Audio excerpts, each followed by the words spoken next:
Honored to be joined today by one of the most prolific authors in pro wrestling and in a number of other genres, Keith Elliott Greenberg. Keith, welcome to Under the Ring Pro Wrestling Conversations. How are you doing today? Good, Phil, and thank you for inviting me on. So let's start with what I want to start with here. How you got into wrestling and kind of what about pro wrestling do you think lends itself to good writing? Well, I mean, I think it's a natural, you know, it's natural material for good writing. I mean, if you think of like the great writers of the 20th century or the great, you know, uh, new journalists, the Pete Hamills, the Norman Mailers, the Jimmy Breslins, they were drawn to boxing because they were, what's more basic than two people stripped down, just going at it one on one in battle. It's a combat sport, but pro wrestling is also performance. So people who would cover the majesty of the theater could also relate to it and take things away from it. So when you have, that tandem, and you're a writer, there's a lot to write about, more than if you're just writing about, say, boxing or writing about theater. And you were a fan growing up, and that's how you found Naturally, yourself yeah, in there. yeah, yeah. I mean, as a kid, I was certainly a wrestling fan, and I was a true crime fan, and now I write about wrestling and I work as a true crime producer. So I guess I've lucked out more than others. Who was the first wrestler you interviewed, and what was that like? That's a great question. You know, I was hanging around. I was hanging around wrestling, at Sunnyside Gardens, and I'd go over to the curtain at Madison Square Garden. So I don't remember who I interviewed. Although I'll tell you this, I remember around '82, I pitched a story to the New York Daily News. I had already done a story for Us Weekly about Bruno and David Sammartino, this father and son. Bruno was the legend, and he wanted his kid to be college educated and white collar, and instead he chose to go into this profession that had given Bruno a lot of joy, but perhaps at that stage even more disappointment. And so, pro wrestling, this is before the Hulk Hogan era, didn't really get a lot of mainstream publicity. And Hmm. so now I had a certain cachet when it came both to getting access to people in the wrestling world and to mainstream publications writing about wrestling, even though I was very young. I was 23 years old. And so I remember I pitched a story to the New York Daily News, which at the time was the number two newspaper in the United States. And I think after the Wall Street Journal, because USA Today didn't exist yet. And I pitched it on, there's this phenomenon. Every month, Madison Square Garden sells out, even though professional wrestling, you know, is barely marketed. Most people don't even know when it's on television, and nobody regards these guys with the seriousness they deserve. What is it about this, this very unique art form? And they were like, yeah, sure, okay, you could do it. I go, really? Because when I was like starting out as a writer, and again, I was starting out, I was very young. I'm like, oh, one day I'll work myself up and I'll have something published in the New York Daily News, because I came from a working class family, and they weren't New York Times readers, they were New York Daily News readers. And they're like, really? I'm like, wow, I guess I'm out of goals now, because yeah, that was what I wanted to do. And so I go to Madison Square Garden, and I don't remember who was working for Vince McMahon Sr. at the time, but they bring myself and a photographer into a room.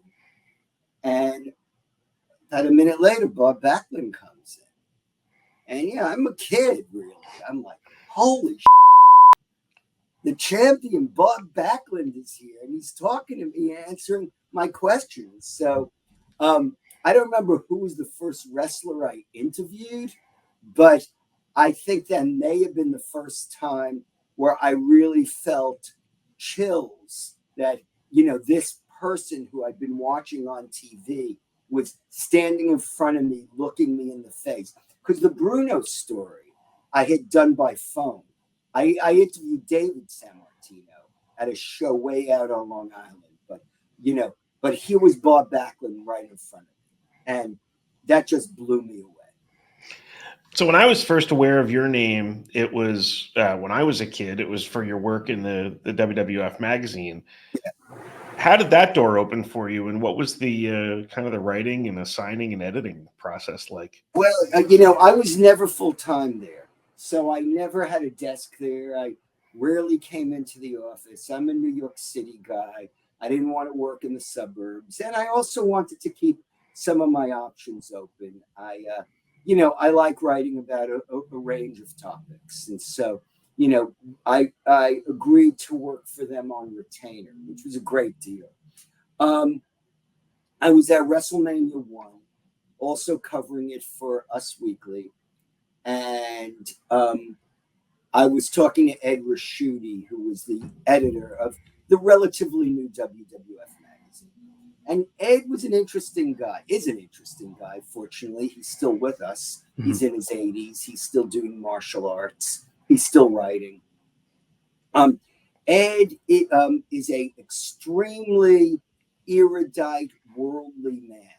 He had covered ivory poaching in Kenya. He had covered events in Iran during the time of the Shah. And he was a boxer at Notre Dame and certainly understood the fighting arts, but did not understand pro wrestling. He was learning it at the time. And I end up sitting next to him at WrestleMania 1, and I'm explaining a few things about the dynamics of this art form. And Ed, and I've said this in dozens of interviews, Ed uttered the sentence that changed my life. He said, well, why don't you start writing for us?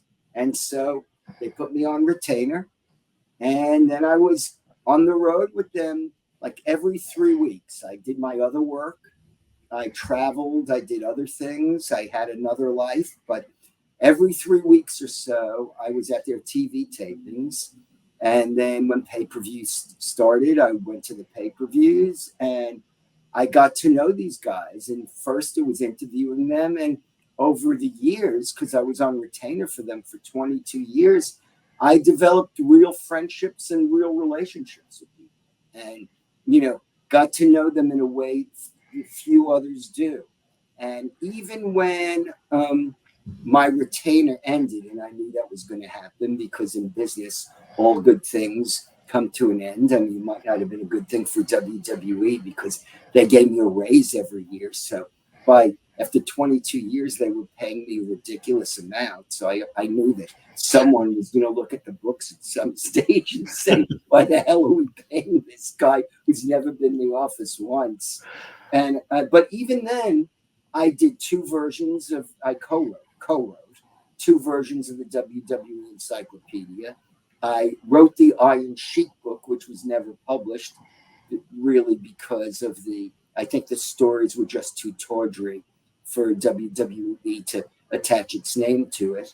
And, now I'm regularly on their A&E documentary series sometimes they call me WWE historian. So I never had a falling out with them. And I think that's because I don't go on, podcasts like this and start trashing companies or trashing wrestlers or saying that somebody missed the spot and burying people. That's right. Not my thing. I love the business. I don't want to tear the business down. There's enough people who do that. And, they seem to get access to, the AEW media scrums and WWE press conferences. So, let those guys worry about, who they're giving access to. So if you were at the tapings every 3 weeks, you were probably up in my neck of the woods in the Mid-Hudson Civic Center in Poughkeepsie. I was. I never really found a spot in Poughkeepsie to hang out. I remember I would sometimes, maybe before catering, the wrestlers might have had some catering, but I believe at that time the Mid-Hudson Civic Center was relatively small. So I don't really remember like a big catering, because I remember like grabbing a sandwich or stopping off for fast food on the way up. And then afterwards, I can remember a few times going into a bar and getting some beers. One time I was with the British Bulldogs of all people, and on the rare nights they decided not to rid me. And I remember one time Vince McMahon took a group of people out for dinner after the show. I don't know how they got, maybe he arranged for the restaurant to be open just for us. And I was on the invite list. It was a small group. Hulk Hogan was there. There were people from the company there. There were certain fans who Vince liked there. And that's a memory I keep in my mind quite a bit, because when people say things about Vince McMahon, I've also seen that side of Vince McMahon, who, Right. who had fans at that table along with Hulk Hogan. And so everybody is not one way or another. Yeah, I know the Rosatis were from up near me. Those were the fans. It was the Rosati sisters. The In Rosatis. fact, that was the dinner. Mike Weber remembers this. Mike Weber, who now is the COO of Fight TV. Oh, right, yeah.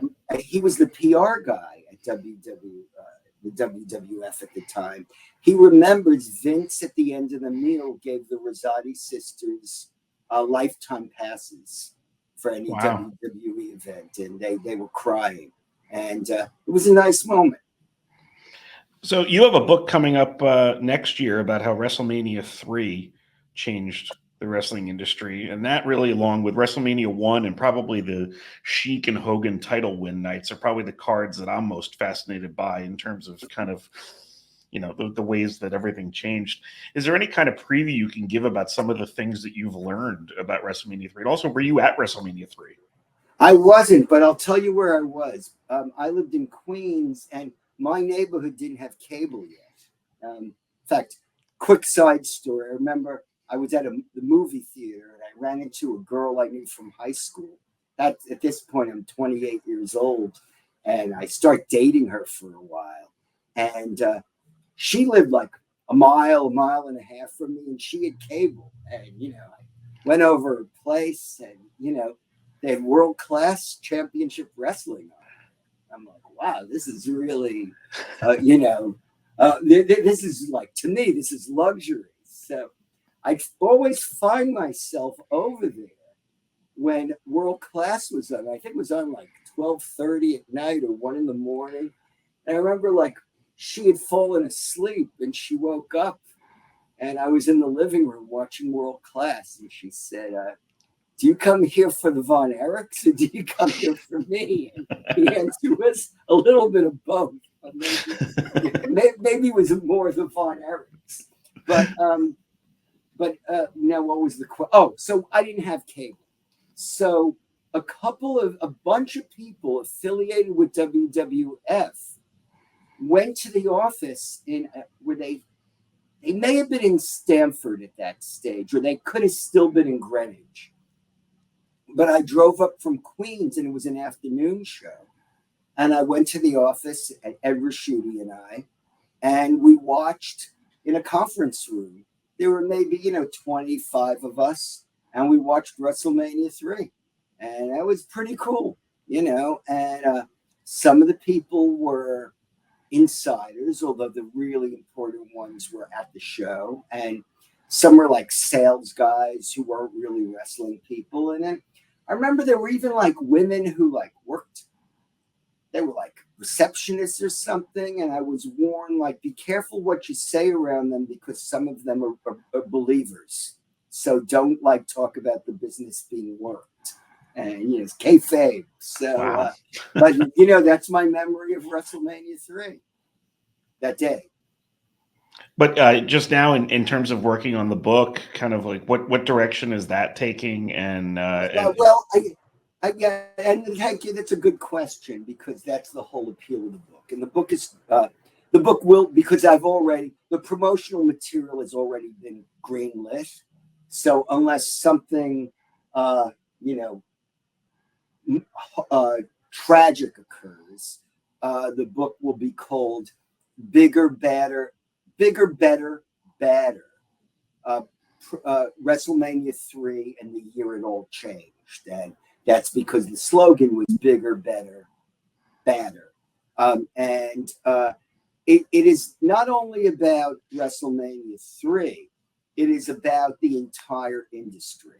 And it starts around 1982, really, when Vince buys the company from his father and starts implementing changes.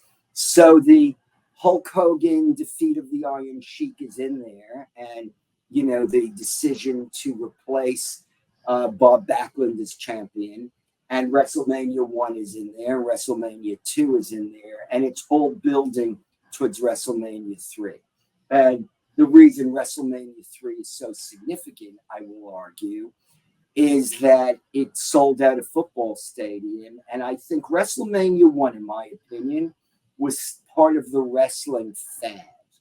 And WrestleMania 3 sent a clear message. Pro wrestling is not a fad. Pro wrestling is an institution. And it is something for sponsors and licensees and media conglomerates to invest in. And it was also a pivotal moment because it really, even though it didn't kill the territories officially, it was a very serious blow to the territories. And, you know, I interview Bill Watts and I interview David Crockett, you know, whose brother was Jim Crockett. And I interview Greg Gagne, who, you know, Vern Gagne owned the AWA. And I interview Ross Hart, the historian of the Hart family in Calgary. And I even talk to the Rougeau brothers about, you know, the promotions that, you know, in Montreal. And what, you know, you get a real sense of what it was like to be on the losing team and feeling, okay, this is what we have to do, where, you know, we have to do something to hit back at Vince. And with the exception of Jim Crockett Jr., most of the other promotions couldn't really do that. Like, and WrestleMania 3 was just so disheartening for these guys, you know, because where do you even begin to, you know, to compete with that? And I speak to both William Regal and Robbie Brookside to provide an insight into what it was like to be wrestling in England. And over there, you wouldn't get, they wouldn't see WrestleMania 3 for months, like a VHS tape would be passed around.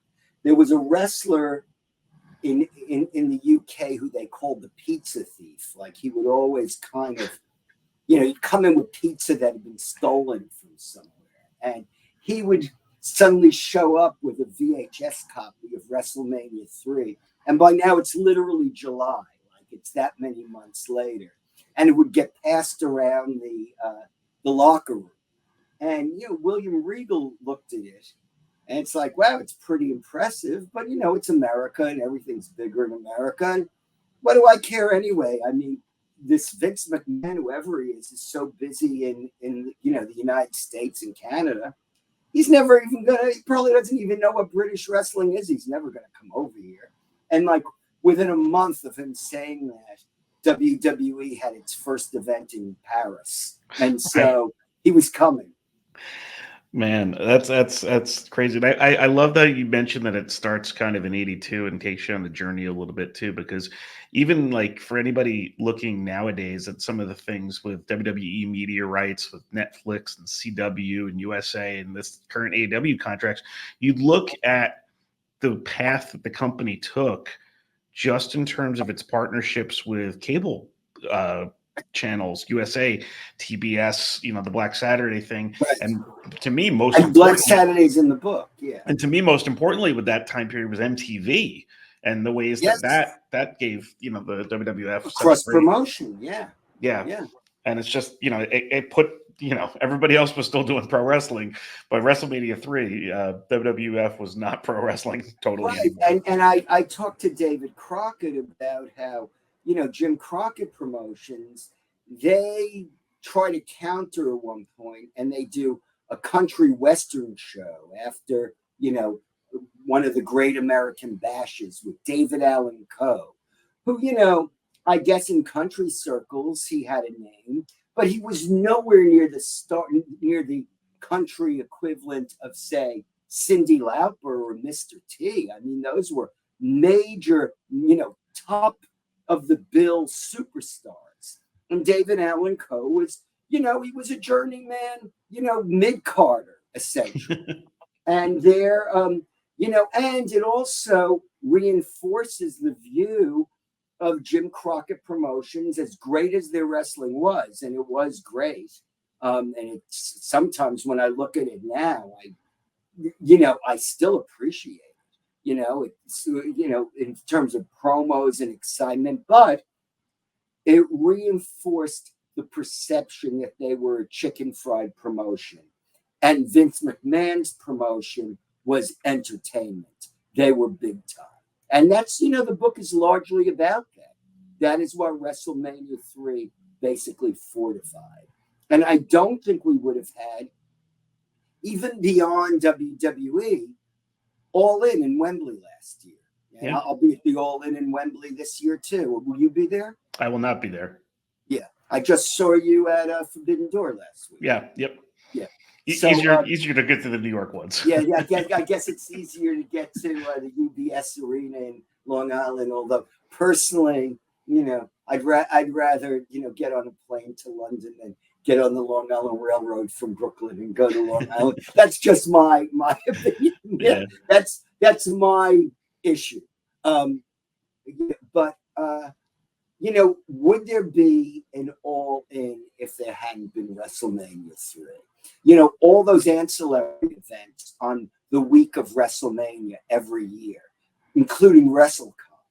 Would we have that if it wasn't for WrestleMania 3? The Honky Tonk Man, he told me this for Inside the Ropes magazine. By the way, I write for Inside the Ropes magazine in the UK every month. But he told me this for Inside the Ropes magazine, and it's mentioned at the end of the book. He said, when he was working, the only guy who was doing autograph signings or going to autograph shows, which included, a lot of non-wrestlers, was Hulk Hogan. So Honky Tonk Man threw out jumpsuits and threw out posters and threw out photos, all this stuff that, was valuable now. Just tossed it in the garbage because, he didn't want clutter around his house. And, this was, tens of thousands of dollars worth of stuff, but, he didn't envision the future. And, neither did I. And the only one who apparently did at the time was Vince McMahon. Yeah. So you wrote 3 major biographies for WWE also: Superstar Billy Graham, Freddie Blassie, and Ric Flair. And I also did the Iron Sheik's book, which was never right. published. So I wanted to touch on those a little bit, starting with Superstar. Just what was it like writing that book with him after all he had been through? Great. It was great. I mean, he and I he really wanted me to be his co-author. And the moment that I arrived in Phoenix, he and his wife came out of the car and they both hugged me. And from that point forward, we were close and he was open with me. And he, if I said, I'm not sure this really paints you in a flattering light, maybe we should downplay it a little bit, he respected it. So there was never a clash between us. And, he's a great storyteller and he's an artist. And, at one point, my teens, I thought maybe I'd be a professional artist. And so we related on that level. And even when it came to his Christianity, he took me to church with him a few times. He never put pressure on me to make the altar call, but he had some observations of the whole born again carny culture that we would have laughs over. And so we would find ourselves sitting in his church, and he'd be pointing things out, and we'd be laughing like we were at a wrestling show. So we just had this great connection, and that continued even when he was older and he became very embittered, and was doing a lot of irresponsible things and saying a lot of, erroneous things online.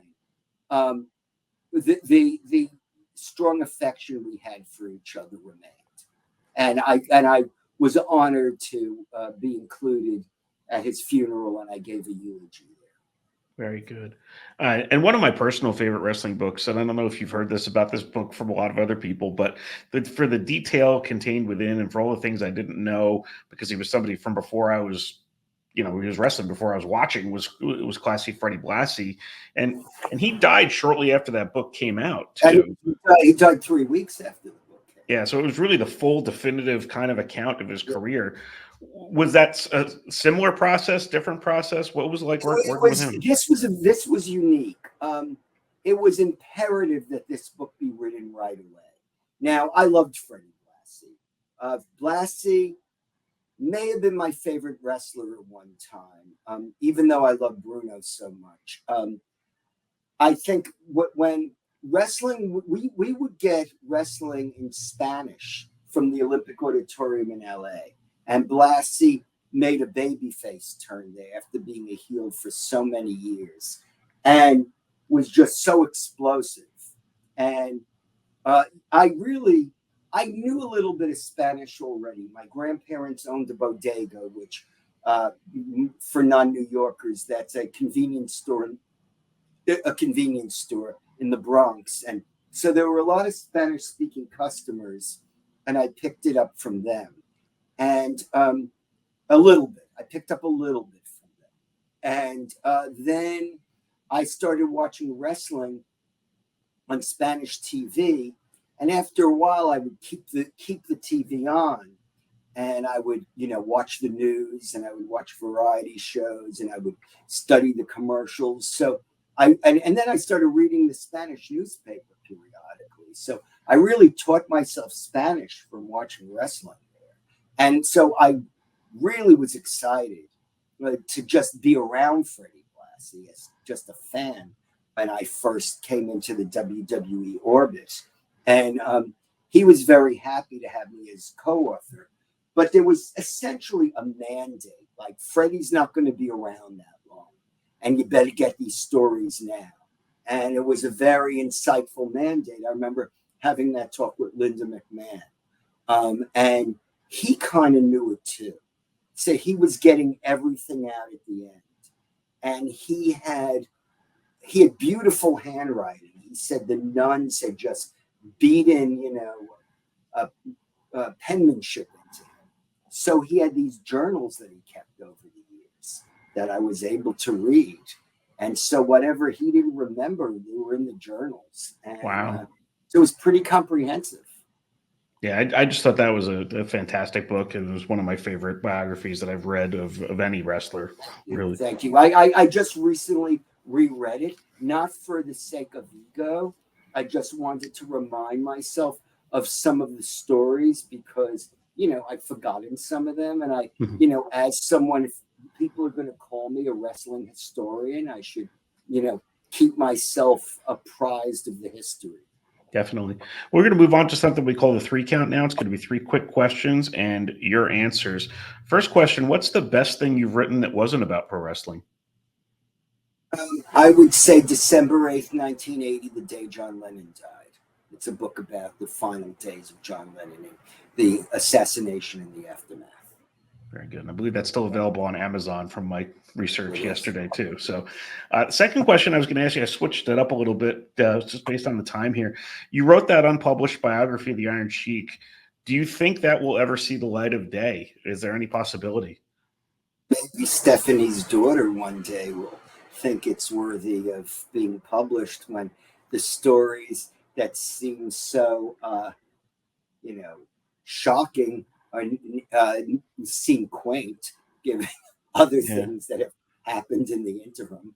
Yeah, time changes things too. And then the last question I was going to ask you, since you're, Andy says you're the historian, so I'm going to go with them. To you, what is the biggest difference between WWE and AEW? Well, I do think they rub off on each other. I don't think it's a coincidence that at the last PLE, as they call it, Cody and AJ Styles was the main event because, WWE sees AEW putting on these killer matches and they want to, you know, blow them away, blow them out of the water. Of course, then A&E counters with, Osprey and Swerve Strickland. But then, WWE's storytelling now is just impeccable. And I think despite all the abuse that AEW receives, did I say A&E? I meant AEW. Yeah, I do. Despite all the abuse that AEW receives online, I think their storytelling has improved. But then, you have the bloodline in WWE, you have the bloodline. I just wrote about this for my column at Inside the Ropes magazine this week. Like, I thought after the whole Sami Zayn thing played out that, the blood and the Usos turned on each other, that, that was the end of the bloodline story. And it's still going in ways I never imagined. And of course, we have all the intrigue with the Judgment Day. It makes me not want to. I'm afraid, like, if I'm busy doing something else, like, and I miss, a moment with Liv Morgan and Dirty Dom, that I'm, missing out on something. So, WWE storytelling is really strong right now, and the quality of the main matches at AEW is really strong right now, and I think they rub off on each other and will continue to do so. And hopefully that just creates a good environment for the fans. The fans end up being the winners, and hopefully it continues to make the business better for everybody in it, everybody who works in it, the boys, everybody else, because it's funny. Sometimes I wonder, like, I've spent a lot of time around Triple H, and I wonder if he even believes that himself, because, he knows what it's like to be one of these guys. He was in WCW watching WWE from afar. Tony Khan is a wrestling fan. I think Tony Khan could imagine himself being, 14 years old watching both shows and comparing them, and maybe even going online and pontificating about something. So I'd like to think, although no one has confirmed this, that the creative heads of both companies see that competition is good for the fans, good for the wrestlers, and good for business. Very good. Well, we could probably do this for a lot longer, and definitely next year when the book comes out, I would love to connect with you again ahead of the WrestleMania III book. But Keith Elliott Greenberg, thank you so much for coming on today on Under the Ring Pro Wrestling Conversations. I've really enjoyed this very much. I enjoy it quite a bit, and I say this a lot. Like, sometimes I get asked to go on a podcast. I knew you already, so I wasn't worried about you.